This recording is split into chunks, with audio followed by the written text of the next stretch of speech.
Hello everyone, my name is Skarmory, and welcome back to another PokeMMO video.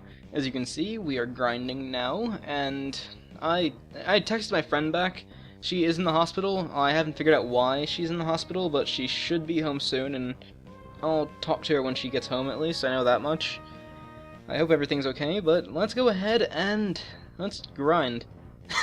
What does Splash do? The user just flops and splashes around without having any effect. That is probably the absolute perfect description. And since we're a fish and you're a bird, I'm going to probably switch you out for Pikachu. For those of you who don't know how to actually level Pokemon that are low levels or they're not very useful, the way you do it is you put them in the very front of your party. In the video games, you put them on the left side, but in this, you put them at the top. They're the first one in, then as soon as you put them in, before anything happens, you swap them out. And we don't really need a level 7 Pidgey. We have a level 13 one, so let's go ahead and murder this man. And then the experience splits between the two Pokemon.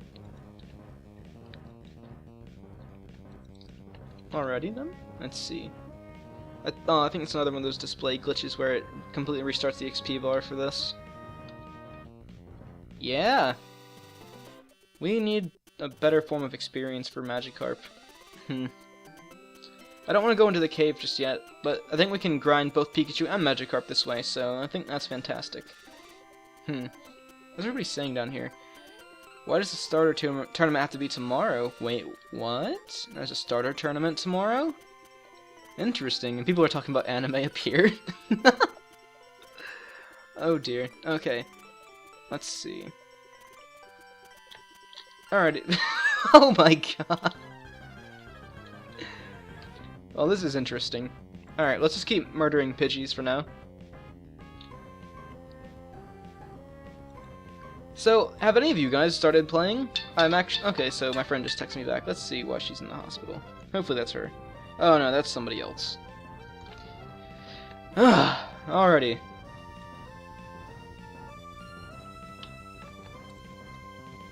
I'm sorry if this is boring, but I just randomly wanted to get the whole splash. I wanted to show you what Magikarp is actually good for, which is nothing. How much experience do we need to level? Oh, you've got to be kidding me. And we have to. I'm gonna go ahead and tab out real quick and find out how soon Gyarados evolves.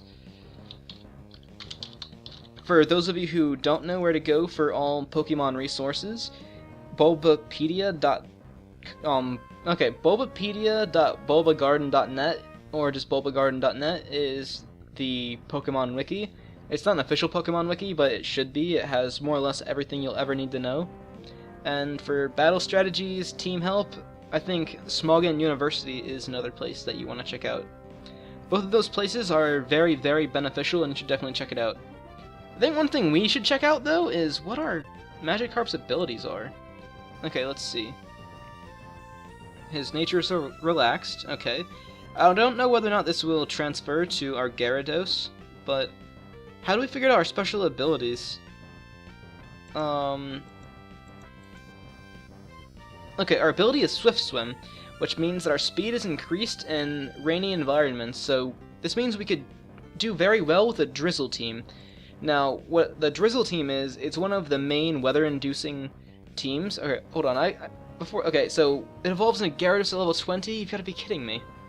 Okay, so among competitive teams, there are many different types, and most teams are built around a core or a center, and some of those are weather-inducing teams. Now, some popular ones are sandstorm teams, and other ones are things like rainy day teams or sunny day teams. Now, the way these work is, many of you are very familiar with Pokemon like Tyranitar.